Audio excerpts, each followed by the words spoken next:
नमस्कार दोस्तों, कैसे हैं आप सब? उम्मीद करता हूँ बढ़िया होंगे। शुरू करते हैं अपनी आज की क्लास को। दोस्तों, इससे पहले हमने जो हिस्ट्री है उसके सारे चैप्टर्स आपके सामने रख दिए हैं। हिस्ट्री के मॉडर्न हिस्ट्री के जो 3 चैप्टर्स हैं वो आपके सामने रख दिए हैं। अब हमारे पास जो है मॉडर्न हिस्ट्री को हम कुछ दिनों के लिए ब्रेक रख रहे हैं, क्योंकि हम बीच में पॉलिटिकल साइंस को खत्म करते हैं, क्योंकि पॉलिटिकल साइंस का एक भी चैप्टर नहीं हुआ। तो हम पॉलिटिकल साइंस का आज पहला चैप्टर लेके आए हैं। ठीक है दोस्तों, तो पॉलिटिकल साइंस का जो हमारा ये पहला चैप्टर है, ये हमारे राजनीतिक विज्ञान का अर्थ और उसके क्षेत्रों से संबंधित है। इसमें हम बहुत सी चीज़ों का अध्ययन करेंगे। मैं बताता हूँ मैं क्या क्या चीज़ें हम पढ़ेंगे। तो मैं आपको पहले बता दूं कि हमने जो 3 चैप्टर्स पढ़े थे हिस्ट्री के, 16, 18 और 19, जो कि मॉडर्न हिस्ट्री का सबसे इंपॉर्टेंट हिस्सा था, वो हमने पढ़ लिया था। तो अगर आपने उसको नहीं पढ़ा है तो पीछे जाए, उसको अच्छे से क्लियर करें। ठीक है, और फिर आप पॉलिटिकल साइंस के इन चैप्टर्स को पढ़ें। ठीक है, जो हमारे पास चैप्टर 1 है वो है राजनीतिक विज्ञान का अर्थ और उसके क्षेत्र से संबंधित। ठीक है, सबसे पहले तो हमें इससे समझना है कि राजनीतिक विज्ञान है क्या। ठीक है, राजनीतिक विज्ञान की अगर समझनी है तो इसके पीछे हमें 2 चीज़ों के बारे में जानना है कि एक तो प्राचीन विचारक क्या कहते थे और एक आधुनिक विचारक क्या कहते हैं। तो प्राचीन काल में उसको कहा जाता था कि राजनीतिक वो शास्त्र है जिसमें हम राज्य और सरकार के बीच का अध्ययन करते हैं। ठीक है, प्राचीन समय में ये कहा जाता था। अब क्या कहते हैं आधुनिक समय के जो विचारक हैं वो कहते हैं कि नहीं, इसमें राज्य और सरकार के साथ साथ हम उनकी शक्ति और सत्ताओं का भी अध्ययन करते हैं। यहाँ पर 2 दृष्टिकोण आता है। ठीक है, एक तो परंपरागत दृष्टिकोण जो कहता है कि हमें राज्य और सिर्फ सरकार से बीच के उनके बीच का जो किस तरह का संबंध है, उसकी क्या समस्याएं हैं, उन चीजों का अध्ययन करते हैं। जबकि दूसरा विचारक कहता है कि जो हम उनके राज्यों के बीच में शक्ति और सत्ताओं के बीच का हम अध्ययन करते हैं। ठीक है, तो आपने दोनों विचारक के बारे में समझ लिया। चलिए आइए अब हम चलते हैं अपने अगले टॉपिक की तरफ, अगले स्लाइड की तरफ। ठीक है दोस्तों, तो अगला स्लाइड जो है हमारा वो कुछ इस तरीके से देखिए।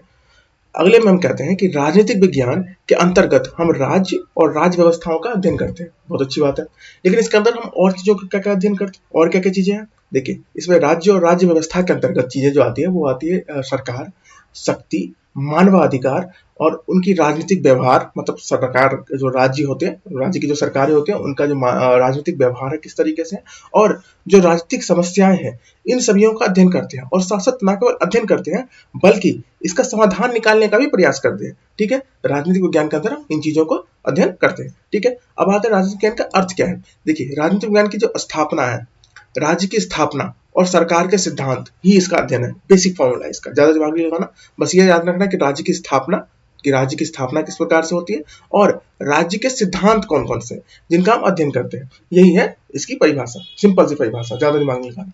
इसमें 2 विचारक बहुत इंपॉर्टेंट है। पहले है लस्की साहब। ठीक है, इसका पेन निकाल लो। हाँ, ये एक है लस्की साहब और दूसरे हमारे पास JW गार्नर। तो लस्की साहब जी का कहना है कि राजनीति के अध्ययन का संबंध मनुष्य के जीवन एवं एक संगठित राज्य के से संबंधित है। मतलब समझ लीजिए, इनका कहना है कि जो मानव का जीवन और राज्य का संबंध ही राजनीति है। ज्यादा दिमाग नहीं लगाते, सिर्फ मानव और जो राज्य के बीच का संबंध है वही राजनीति है। ठीक है, उसी प्रकार गार्नियर साहब क्या कहते हैं। गार्नियर साहब का मानना है कि जो राज्य का प्रारंभ और अंत यही जो राजनीति है। राजनीति क्या है, राज्य का प्रारंभ और राज्य का अंत। ठीक है, यही क्या हमारी राजनीति है। ठीक है दोस्तों,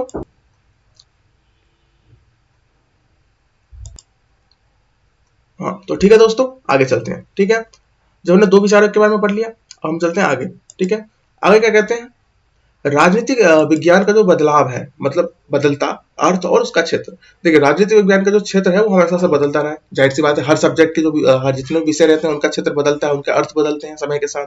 जैसे कि हमारे पास जो इसका जो अर्थ है और उसका जो संबंध है उसके बारे में चर्चा करते हैं। तो देखिए, राजनीतिक शब्द का सबसे पहले अर्थ कहाँ मिलता है, राजनीतिक विज्ञान का सबसे पहले अर्थ होता है ग्रीक के अंदर।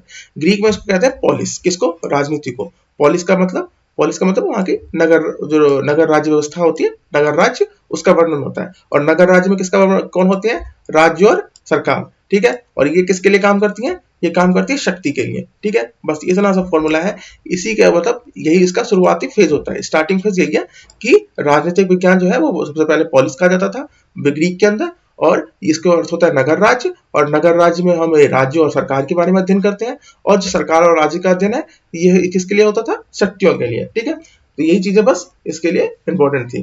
ठीक है, अच्छा, अब हमारे पास जो एक बहुत अच्छे विचारक है उसका नाम है लासबेल और कल्पाइन, 2 विचारक हैं। ठीक है, ये कहते हैं कि जो सत्ता को आकार देने तथा उसकी भागीदारी का अध्ययन, समझे, सत्ता को किस प्रकार से हम आकार देंगे, मतलब कैसे सत्ता की प्राप्ति करेंगे और उसमें भागीदारी किस प्रकार से करेंगे, वो ही राजनीति है। समझ गए, सत्ता की प्राप्ति और उसकी भागीदारी, ये दोनों के लिए निर्भर करता है। ये व्यक्ति के लिए भी है और सत्ता में प्राप्त करने वाले सरकार के लिए भी है कि सरकार किस तरीके से प्राप्त करती है और व्यक्ति किस तरीके से प्राप्त करता है। ठीक है, ये दोनों चीजें हैं। राजनीतिक विज्ञान का जो कार्य के वर्णन के साथ साथ हम उसको अच्छा बनाने का भी प्रयास करते हैं। ऐसा नहीं कि हम राजनीतिक विज्ञान में केवल राजनीतिक विज्ञान का वर्णन करते हैं, नहीं, हम समस्याओं को समझते हैं और उसका समाधान भी करते हैं। देखिए, जब देश आजाद हो रहा था ना, तो हमारे पास दो प्रकार की व्यवस्थाएं चल रही थी दुनिया में। एक तो था संसदीय व्यवस्था और एक था राजनीतिक राष्ट्रपति शासन। ठीक है, एक था राष्ट्रपति शासन। ठीक है, तो अब हमारे पास दो विकल्प थे, तो हमने क्या चुना, एक तो हमारे पास अनुभव के आधार पर संसद चल रहा था और दूसरा हमारे पास नियम के आधार पर अमेरिका का जो संविधान चल रहा था जिसमें राष्ट्रपति शासन थे, जिसे अध्यक्षात्मक शासन कहते थे। ठीक है, वो था। तो हमारे पास क्या विकल्प था, या तो अनुभव ले लो या फिर नियम वगैरह बना लो। तो हमने क्या किया, दोनों को ही चुना। ठीक है, अपनी संसद को भी चुना, ठीक है, अनुभव के आधार पे, और नियम वगैरह का उसको एक लिखित रूप दिया संसद को। ठीक है, ताकि वो नियमात्मक बन सके। ठीक है, तो यही था हमारे राजनीतिक विज्ञान का जो क्षेत्र था। ठीक है, अगले टॉपिक पर चलते हैं। तो देखिए, राजनीतिक विज्ञान के जो विषय का जो विकास होता है उसके बारे में अगर हम बात करें तो देखिए, सबसे पहले मैं आपको बताता हूँ। ये देखिए, राजनीतिक विज्ञान का जो विकास होता है इसमें सबसे इंपॉर्टेंट व्यक्ति हैं ये अरस्तु साहब। अरस्तु साहब अपनी किताब लिखते हैं प्लेटो पॉलिटी। ठीक है, जिसमें हम राजनीति के बारे में वर्णन करते हैं। वो 153 देश, ठीक है, 153 देशों का वो अध्ययन करते हैं कि संविधानों का अध्ययन करते हैं। उसके बाद वो अपनी किताब लिखते हैं पॉलिटी की। ठीक है, इसमें क्या होता है कि वो इस पॉलिटी में वो राज्य के बारे में बताते हैं कि राज्य क्या है, उनके किस तरीके के कार्य होते हैं, क्या वर्णन होता है। ठीक है, इस तरीके की बातें करते हैं। दूसरा क्या होता है कि ये पहली किताब होती है किसी राजनीतिक विषय के ऊपर, इसीलिए क्या कहते हैं, प्लेटो को फादर ऑफ पॉलिटिक्स कहते हैं, सॉरी, अरस्तु को फादर ऑफ पॉलिटिक्स कहते हैं। इनके जो गुरु होते हैं इनका नाम प्लेटो होता है। ठीक है, ठीक है, समझ गया। अरस्तु के गुरु कौन है, प्लेटो, और ये क्या है, राजनीति के फादर ऑफ पॉलिटिकल साइंस, यानी कि राजनीति के पितामह। ठीक है, राजनीति विज्ञान के पितामह। ठीक है, इनकी एक विचारधारा जो शिक्षा के ऊपर है वो काफी पॉपुलर रही है। देखिए, एक शिक्षित व्यक्ति अशिक्षित व्यक्ति से कितना ज्यादा अलग है। ठीक है, इतना ज्यादा अलग है जितना कि एक जिंदा इंसान और एक मरे हुए इंसान में अंतर होता है। ठीक है, यानी कि एक जो जिंदा इंसान है वो शिक्षित है और एक मरा हुआ इंसान अशिक्षित है। ठीक है, तो ये शिक्षा के ऊपर इस प्रकार से इतना कठोरता से इस चीज को वर्णन करते हैं। ठीक है, अगले पर चलते हैं। मैं आपको बताता हूँ इसका विकास कैसे हुआ। देखिए, अगर हम विकास की बात करें तो इसका क्रमबद्ध जो विकास होता है वो यूनान से होता है, जिसमें प्लेटो और अरस्तु जो होते हैं वो इसकी शुरुआत करते हैं। देखिए, यहाँ पे बताता हूँ मैं आपको। ठीक है, अरस्तु ने विचार दिया था इसके बारे में, राजनीतिक विज्ञान के बारे में। वो कहते हैं कि राज्य के संस्थान, इसमें न केवल राजनीतिक संस्थान शामिल है बल्कि इसमें परिवार, संपत्ति और सामाजिक संगठनों को भी शामिल किया गया। किसमें, राज्य में। ठीक है, अरस्तु इतनी तरह की बातें कर देते हैं। अच्छा, इसका विकास किस तरीके से है।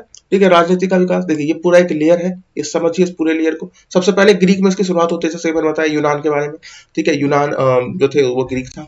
ठीक है, इसमें क्या होता है, नैतिक चिंतन के बारे में बात की जाती है। नैतिक चिंतन मतलब क्या होना चाहिए, किस तरीके से होना चाहिए, बस ये एक बात होती है कि एक आदर्शवादी रूप यहाँ पे चल रहा होता है। ये तो नैतिकता की बात हो रही है कि राजनीति में ऐसा होना चाहिए, इस तरीके से बातें होनी चाहिए, चाहे वो प्लेटो थे या अरस्तु थे या फिर सुकरात थे, ये सब एक तरह की बातें करते हैं। तो ये क्या होता है, यहाँ पे ग्रीक के अंदर नैतिक चिंतन चल रहा होता है।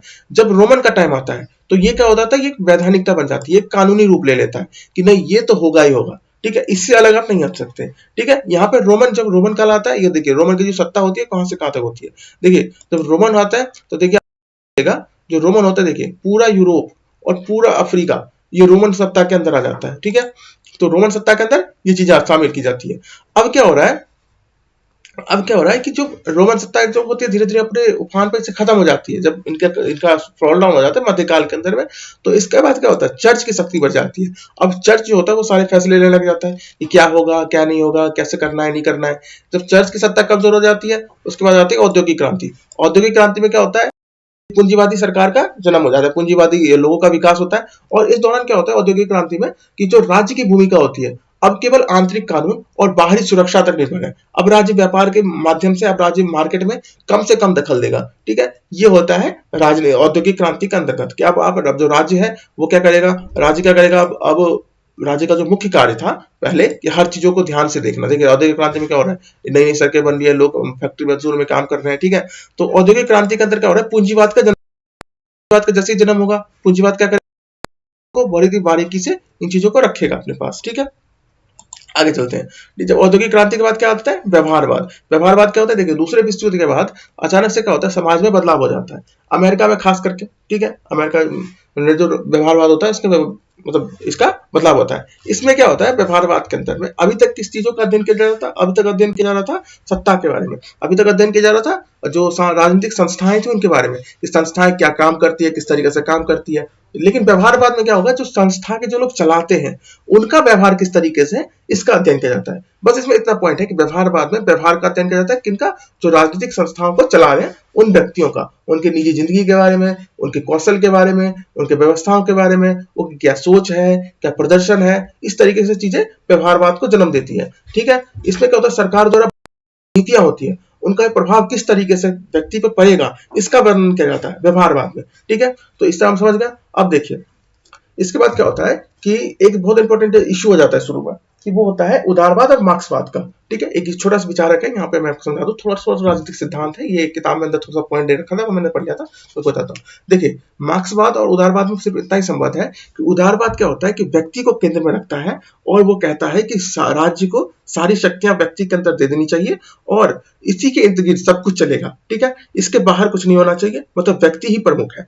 ठीक है, लेकिन जब मार्क्सवाद की बात आती है, तो मार्क्सवाद क्या करता है कि व्यक्ति समाज को प्रमुखता दे देता है। वो कहता है कि समाज के लिए व्यक्ति बना हुआ है और समाज में ही व्यक्ति को रहना है, तो व्यक्ति समाज से अलग नहीं है, लेकिन समाज के सभी व्यक्ति, सभी लोग जो होंगे, जो जो चीजों को फेवर करेंगे, व्यक्ति को वही चीज माननी होगी। ठीक है, तो यहाँ पे क्या होता है, मार्क्स बात करते हैं समाज की, और उदारवाद क्या बात करता है? उदारवाद बात करता है व्यक्ति केंद्रित थी। ठीक है, जब व्यक्ति केंद्रित होगा तो राज्य का कम से कम दखल होगा, उसके पास ज्यादा अधिकार होंगे, जबकि व्यक्ति जब समाज के साथ जाएगा तो व्यक्ति के पास कम अधिकार होंगे, ज्यादा कर्तव्य होगा। ठीक है, आगे चलते हैं। तो सबसे पहले अब हमने इतना समझ लिया, अब हम चलते हैं सबसे इंपॉर्टेंट टॉपिक के ऊपर। सबसे इंपॉर्टेंट है कि राजनीतिक विज्ञान और राजनीति में क्या अंतर है। देखिए, सिंपल सा कॉन्सेप्ट अगर मैं आपको बताऊं, तो राजनीतिक विज्ञान जो है वो एकेडमिक है, यानी कि वो केवल किताबी रूप में है, और उसका अध्ययन किया जाता है, मतलब सिर्फ वो किताब के रूप में। लेकिन अगर व्यवहारिकता की बात करें तो वो राजनीति का अध्ययन होता है। राजनीति में क्या होता है? शासन और सत्ता का अध्ययन होता है राजनीति शास्त्र, राजनीति में। और जब राजनीति विज्ञान का बात होता है तो वो उसको होता है किताबों में, यानी कि किताब के मुंह पर राजनीति विज्ञान और राजनीति क्या है? शासन और सत्ता का अध्ययन। वैसे राजनीतिक विज्ञान की कई सारी शाखाएं होती है, उन्हीं शाखाओं में से एक है राजनीति। ठीक है, बस इतना आपको काम करना है, इससे आगे नहीं पढ़ना। ठीक है, अब हम जानते हैं राजनीतिक विज्ञान का क्षेत्र कौन सा है। ठीक है, सबसे पहले के लिए मैं आपको एक चीज और भी बता दूं कि राजनीतिक जो शासन है और सत्ता का व्यवहारिक पहलू तो हमने समझ लिया, व्यवहारिक पहलू है, इसी के ऊपर वर्णन होगा। लेकिन एक चीज और हमें जानने की जरूरत है, किसके ऊपर? राजनीतिक विज्ञान में एक विषय केवल हमें जानकारी अध्ययन से प्राप्त होता है। ठीक है, इनकी जानकारी हमें किससे प्राप्त होता है? इनके अध्ययन से। वहीं व्यवहारिक राजनीति की बात करें तो वो किससे बात होगा? जैसे कि मैंने बताया, राजनीति से, और राजनीतिक विज्ञान किससे होगा? एकेडमिक से। ठीक है, दो चीजें समझ गए। अब देखिए, राजनीति में हम क्या करेंगे? राजनीति में हम करेंगे कौशल राजनीति। इसमें हम क्या करेंगे? चालाकी से जातिवाद, धार्मिक भावनाओं का शोषण जैसी चीजों को प्राप्त करके और सत्ता की प्राप्ति का प्रयास करेंगे। राजनीति के अंदर राजनीति का मुख्य काम क्या है? सत्ता की प्राप्ति। और राजनीति विज्ञान का क्या काम है? राजनीति विज्ञान का काम है इस विषय को एक्सपर्ट बनाना, किसी विकास का अध्ययन करना। राजनीतिक विज्ञान के अंतर्गत हम समझेंगे कि जो राज्य के सिद्धांत कौन कौन से हैं, संप्रभुता क्या होती है, शक्ति की अवधारणाएं क्या होती है, सरकार का स्वरूप क्या होता है, वो किस प्रकार की कार्य प्रणाली होती है, क्या कानून का निर्माण किस तरीके से होते हैं। तो हम यहाँ पे केवल संस्थाओं के बीच का अध्ययन कर रहे हैं। ठीक है, लेकिन संस्थाओं का क्या व्यवहारिक रूप होगा, इसका अध्ययन किस तरीके से इसमें होगा? राजनीति में। राजनीति में क्या होगा? सरकार का गठन किस प्रकार होगा, कार्यपाल क्या है, उनकी प्रशासनिक व्यवस्थाएं क्या है, कानून वो किस प्रकार से बनाएंगे, मतलब कानून का किस प्रकार कार्य होगा। साथ ही साथ वो ये भी जानते हैं कि वो अंतरराष्ट्रीय राजनीति में क्या होता है, आर्थिक व्यवस्थाएं किस तरीके से काम करती है राजनीति के साथ। तो ये सब राजनीति में किया जाता है, और राजनीतिक विज्ञान में क्या था? उसका एक एकेडमिक स्वरूप था। तो दोनों की डेफिनेशन अलग अलग होती है, और आप समझ गए होंगे दोनों में क्या काम होता है। आगे चलते हैं, राजनीतिक विज्ञान का जो क्षेत्र है इसके बारे में। राजनीतिक विज्ञान के मुख्य आमतौर पर 3 प्रकार के क्षेत्र होते हैं। पहला होता है राज्य की भूमिका, दूसरा है नागरिक और सरकार, और तीसरा है स्वतंत्रता। ठीक है, यही 3 भाग है जो राजनीति की विज्ञान का क्षेत्र बताता है। ठीक है, सबसे पहले आता है राज्य की भूमिका के ऊपर। ठीक है, तो राज्य की भूमिका क्या है? देखिए, राज्य की भूमिका सिर्फ 3 चीजों से। देखिए, सबसे पहले जो मैकियावेली है, मैकियावेली जो है आधुनिक समय में राज्य की परिभाषा देते हैं। इनकी किताब थी द प्रिंस। भारत में भारत के जो मैकियावेली है वो कहा जाता है कौटिल्य को। कौटिल्य को भारत का मैकियावेली कहा जाता है। और जो आधुनिक जो राजनीति राज्य का जो शब्द है वो दिया था मैकियावेली द्वारा। ठीक है, इनकी किताब का नाम था प्रिंस। अच्छा, राज्य के ऊपर जो इनके 4 तत्व हैं, राज्य के 4 तत्व होते हैं, इसके बारे में इन्होंने वर्णन किया है। वो था पहले तो जनता, दूसरा है भूमि जहां पे जनता रहती है, तीसरा है सरकार किसको जिस सरकार को चुनती है, चौथा है संप्रभुता कि जो सरकार है वो अपने आंतरिक फैसले जो है वो स्वयं से ले बिना किसी बाहरी मतभेद के। ठीक है, ये हो गया इसकी दूसरी अवधारणा राज्य के ऊपर। अब तो तीसरा है कि राज्य का आधार क्या है और उसकी भूमिका क्या है। देखिए, पूंजीवाद, समाजवाद, कल्याणकारी और ट्रस्टीशिप, ये 4 जो आधार होते हैं ना, यही राज्य की बात करते हैं कि ये राज्य के आधार की बात करते हैं। सबसे पहले आता है पूंजीवाद के ऊपर। तो पूंजीवाद क्या करता है? पूंजीवाद उदारवाद का एक विकसित रूप है। ठीक है, और इसमें क्या होता है कि इसमें माना जाता है पूंजीवाद में कि व्यक्ति केंद्रित समाज होगा। ठीक है, और व्यक्ति के पास सारे अधिकार होंगे और राज्य का उसके ऊपर कम से कम दखल होगा। ये ना केवल उसके साथ होगा बल्कि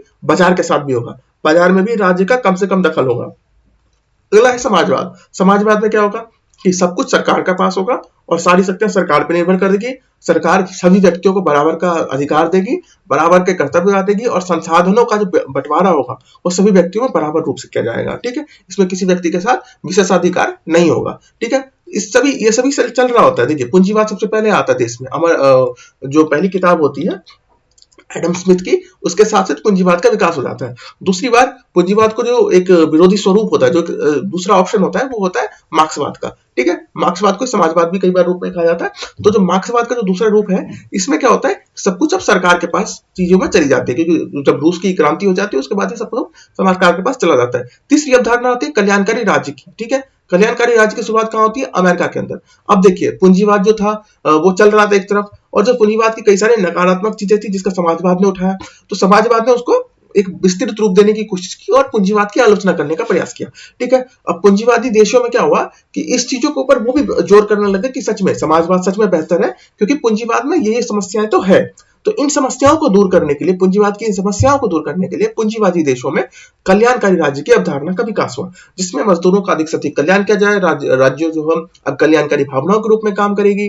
ठीक है, इस तरीके से एक चीज चल रहा होता है। इसी बीच क्या होता है कि ये सब तो चल ही रहा होता है साइड में, इसी बीच महात्मा गांधी अपना एक चौथा विचार भी लेके आता है जिसको कहते हैं ट्रस्टीशिप। ठीक है, ट्रस्टीशिप के अंदर क्या होता है कि जो हमारे देश के या दुनिया भर के जितने भी पूंजीपति हैं, जिनके पास जितनी भी संपत्ति है, वो संपत्ति के मालिक नहीं है, बल्कि वो क्या है, उस संपत्ति के एक ट्रस्टी हैं। ठीक है, और उनका काम क्या है? समाज के कल्याण करना। मतलब उनकी संपत्ति जो है वो उनकी संपत्ति नहीं है, वो समाज की संपत्ति है, और समाज ने उनको ये संपत्ति दे रखी है ताकि वो जनता का अधिक से अधिक भला कर सके। ठीक है, ये होता है राज्य की भूमिका। ठीक है, आगे चलते हैं। तो राज्य की भूमिका में आप समझ गए कि क्या 4 तरह की अवधारणा थी, उनके क्या क्या विकास थे, इन चीजों के बारे में। अब आते हैं हम नागरिक और सरकार के बारे में। ठीक है, अच्छा, इसमें एक चीज और मैं बताना आपको भूल गया, माफ कीजिएगा। राज्य की भूमिका में ना एक सबसे इंपॉर्टेंट जो हिस्सा होता है ना, वो होता है शक्ति का। ठीक है, शक्ति के क्या है कि एक या तो एक व्यक्ति के ऊपर होगा और एक सरकार के ऊपर भी, 2 तरह की शक्तियां होंगी। राज्य की भूमिका के अंदर क्या होगा? एक शक्ति होगी। शक्ति किसके बीच में? व्यक्ति के बीच में। व्यक्ति की कार्य की क्षमता, आचार व्यवहार को प्रभावित करना है। मतलब एक व्यक्ति दूसरे व्यक्ति को, मतलब एक शक्ति है किस तरीके से है, एक व्यक्ति दूसरे व्यक्ति को किस तरीके से प्रभावित करता है। ठीक है, अपने कार्यों के माध्यम से, अपनी क्षमताओं के माध्यम से, इस तरीके को कहते हैं, इस तरह की बात होती है राज्य व्यवस्था के अंदर। दूसरा होता है कि जो एक तो शक्ति में यहां हो गया, दूसरी शक्ति क्या होता है कि जो राज्य की शक्ति होती है। राज्य की शक्ति क्या होती है? वो होते है कानून को, कानूनी रूप को लागू करना, ये राज्य की शक्ति है, और यही राज्य की भूमिका के अंतर्गत भी इसको शामिल किया जाता है। ठीक है, भूमिका के अंतर्गत राज्य की शक्ति क्या होगी? ये राज्य की शक्ति है कि राज्य के अंदर कानून व्यवस्था मुख्य रूप से चलती रहे। ठीक है, अगले क्वेश्चन पे चलते हैं। अगला है नागरिक और सरकार के बारे में। तो नागरिक में 2 तरह, नागरिक और सरकार के बारे में। तो पहले नागरिक के पास क्या क्या अधिकार होते हैं और सरकार के पास क्या कैसे अधिकार है, मैं उसको बताता हूँ। तो चलिए, सरकार जो होती है उसके 3 रूप होते हैं। ठीक है, एक होता है विधायिका, एक होता है कार्यपालिका और दूसरा होता है न्यायपालिका। विधायिका कानून बनाती है, कार्यपालिका उसे लागू करती है और न्यायपालिका उसकी जांच करती है कि कानून जो बनाया वो कितना सही है। ठीक है, राज्य देखिए, सरकार और राज्य का जो महत्वपूर्ण अंग है, ठीक है, ये सरकार जो है वो क्या है? राज्य का महत्वपूर्ण अंग है। ठीक है, जिसके माध्यम से राज्य अपनी सभी उद्देश्यों की पूर्ति करता है। ठीक है, राज्य के क्या क्या उद्देश्य होते हैं? जन कल्याण करना, ठीक है, कानून व्यवस्था बनाए रखना। तो इन सभी के माध्यम से, इनके जो तीनों जो मैंने बताया अभी आपको, इन्हीं तीनों के माध्यम सरकार क्या करती है? इनको, इनकी जो पूर्ति होती है, मतलब इनकी जो कार्य होते हैं, सरकार इनको पूरा करती है। ठीक है, आगे चलते हैं नागरिक अधिकार के बारे में। तो देखिए, जो नागरिक अधिकार होता है वो देखिए बहुत इंपॉर्टेंट है। इसमें 3 तरह के अधिकार देने की बात करती है। पहला होता है नागरिक अधिकार, दूसरा होता है राजनीतिक अधिकार और तीसरा होता है सामाजिक अधिकार। इन तीनों अधिकार को मैं अभी पढ़ता हूँ, आपको बताता हूँ कि मतलब इन तीनों अधिकार के अंदर कौन-कौन सी चीजें शामिल की जाती है, ठीक है। लेकिन सबसे पहले मैं आपको बताता हूँ कि नागरिक और जो सरकार है, इनका जो आपस में संबंध होता है, ठीक है, वो क्या होता है, वही आप आधुनिक लोकतंत्र की बात करते हैं। मतलब नागरिक और समाज, नागरिक और सरकार, ये दोनों जब मिलती हैं तभी आधुनिक लोकतंत्र बन सकता है। अगर एक ने भी अगर कहा कि नहीं मैं बनूंगा या फिर आगे मैं रहूंगा, तो ऐसा नहीं चलेगा। दोनों को साथ में रख के चलना पड़ेगा, तभी एक नागरिक और समाज अच्छे से काम कर पाएगा, ठीक है। अब देखिए नागरिक समाज की हम बात करें तो नागरिक समाज के अंदर 2 तरह की बात की जाती है। पहला होता है नागरिक समाज, नागरिक के पास अधिकार, और दूसरा होता है राजनीतिक अधिकार, तीसरा होता है सामाजिक अधिकार। अगर हम नागरिक अधिकार की बात करें तो एक व्यक्तिगत अधिकार होता है। व्यक्तिगत अधिकार में कौन कौन से होते हैं? व्यक्तिगत अधिकार मतलब आपके पर्सनल राइट्स। आपके पर्सनल राइट कौन कौन से हैं? तो आपके पर्सनल राइट है आपका जीवन का अधिकार, आपको भाषण देने का अधिकार, आपको संपत्ति रखने का अधिकार, आपकी समानता का अधिकार। ये सब 4 जो अधिकार है, ये है नागरिक अधिकार। इसके बाद आता है राजनीतिक अधिकार। राजनीतिक अधिकार के अंदर आते हैं मतदान देने का अधिकार, चुनाव लड़ने का अधिकार। और जो सामाजिक अधिकार है उसमें होता है हमारी आर्थिक जन कल्याण की जो भावनाएं होती है उसके बारे में हम यहाँ पे वर्णन करते हैं, ठीक है। आगे चलते हैं, आगे हम बात करते हैं स्वतंत्रता की। स्वतंत्रता 2 तरह की होती है, एक होती है सकारात्मक, एक होती है नकारात्मक। तो स्वतंत्रता के जो सकारात्मक रूप है उसमें किस चीज का वर्णन होगा? देखिए ये नकारात्मक रूप है ना, ये परंपरागत रूप है, ठीक है। नकारात्मक क्या है? एक परंपरागत रूप है, और इसमें वर्णन होता है ये जो परंपरागत रूप है इसका जो वर्णन होता है, इसकी शुरुआत की थी जीएस मिल ने, ठीक है। जॉन स्टुअर्ट मिल इनका नाम था, जो स्वतंत्रता के विचार रखते हैं, नकारात्मक पक्ष के जो बारे में जो विचार रखते हैं अपना, ठीक है। जो इनका मानना था, जॉन स्टुअर्ट मिल का मानना था कि व्यक्ति की स्वतंत्रता का अर्थ है कि किसी भी प्रकार का बाधा ना हो। नकारात्मक जो स्वतंत्रता होती है उसमें क्या है कि व्यक्ति को किसी भी प्रकार की बाधा ना हो, व्यक्ति जो चाहे वो कर सकता है, जैसे चाहे वैसे रह सकता है, ठीक है। ये होती है नकारात्मक स्वतंत्रता। और सकारात्मक स्वतंत्रता क्या होती है? व्यक्ति के पास, व्यक्ति जो होता है वो अधिक स्वतंत्र है, लेकिन तब तक जब तक वो दूसरे व्यक्ति के अधिकारों का हनन ना करे, ठीक है। स्वतंत्र, नकारात्मक स्वतंत्रता क्या है कि व्यक्ति पूरी तरीके से स्वतंत्र है, वो कुछ भी कर सकता है, उसके राज्य उसके ऊपर कोई प्रतिबंध नहीं लगाएगा। लेकिन जो सकारात्मक स्वतंत्रता है वो क्या है कि व्यक्ति स्वतंत्रता है, लेकिन तब तक जब तक वो दूसरे की स्वतंत्रता का हनन नहीं करता, ठीक है। ये होता है सकारात्मक स्वतंत्रता, ठीक है। 2 तरह की स्वतंत्रता थी, आपने दोनों स्वतंत्रता के बारे में समझ लिया थोड़ा सा शब्दों में। अब चलते हैं, देखिए स्वतंत्रता की सुरक्षा कौन करता है? अब हमने स्वतंत्रता तो दे दी, सकारात्मक स्वतंत्रता दे दी है, ये आधुनिक पक्ष में होता है, ठीक है। आधुनिक पक्ष में क्या है? सकारात्मक स्वतंत्रता की बात करते हैं। तो स्वतंत्रता अगर हमने स्वतंत्रता दी है तो स्वतंत्रता के कुछ तो भाई अधिकार भी होंगे। तो अधिकार क्या है? मतलब स्वतंत्रता को सुरक्षा कौन करता है? पहला है मौलिक अधिकार। भारत में मौलिक अधिकार कहां से कहां तक है आपको पता होगा? हमारे देश में जो मौलिक अधिकार है वो आर्टिकल 12 से लेकर के आर्टिकल 12 से लेकर आर्टिकल 32 के बीच में है, ठीक है। यहाँ पे व्यक्ति की स्वतंत्रता की बात की जाती है, ठीक है। उसके बाद हमने न्यायपालिका बात की थी। न्यायपालिका क्या है? अगर हमारे मौलिक अधिकार में थोड़ा सा भी हनन हो तो न्यायपालिका सीधा सरकार के ऊपर दबाव डाल देती है कि नहीं आप व्यक्ति की स्वतंत्रता का हनन कर रहे हैं, ठीक है। तीसरा है विकेंद्रीकरण। देखिए अगर सत्ता का विकेंद्रीकरण हो रहा है तो समझ लीजिए कि अगर सत्ता निचले भूमि तक है, मतलब पंचायती राज व्यवस्था तक चल रही है और बिल्कुल स्मूथली चल रही है, ठीक है, या फिर सत्ता में किसी एक व्यक्ति केंद्रित नहीं है, व्यक्ति केंद्रित नहीं है सत्ता, तो समझ लीजिए लोग आपकी जो सुरक्षा है वो बनी रहेगी। क्योंकि अगर व्यक्ति नीचे तक जा रहा है, अगर सत्ता का विकेंद्रीकरण हो रहा है तो समझ लीजिए आपकी स्वतंत्रता जो है वो सुरक्षित है, ठीक है। यही 3 अवधारणा जो है वो स्वतंत्रता की सुरक्षा की बात करते हैं, ठीक है दोस्तों। तो आज के लिए इतना ही, ये जो आपका टॉपिक था वो यहीं तक ही था, ठीक है दोस्तों। इसके बाद का जो टॉपिक होगा, इसके बाद बस हमारे पास सिर्फ एक ही टॉपिक बचा हुआ, वो है बस न्याय की व्यवस्था के बारे में। हमारे पास सिर्फ अब जो बचा हुआ टॉपिक वो केवल न्याय व्यवस्था के बारे में बचा हुआ है। सिर्फ एक टॉपिक है बस न्याय का, जो सिर्फ 5 मिनट का टॉपिक है, जो मैं आपको कभी भी किसी भी समय किसी भी वक्त में अगर हमारी इच्छा होगी तब इसको करवा देंगे। इनफैक्ट मैं आज ही आपको करवा दूंगा, ठीक है दोस्तों। तो इसको हम यही खत्म करते हैं। अब तक के लिए इतना ही। जय हिंद।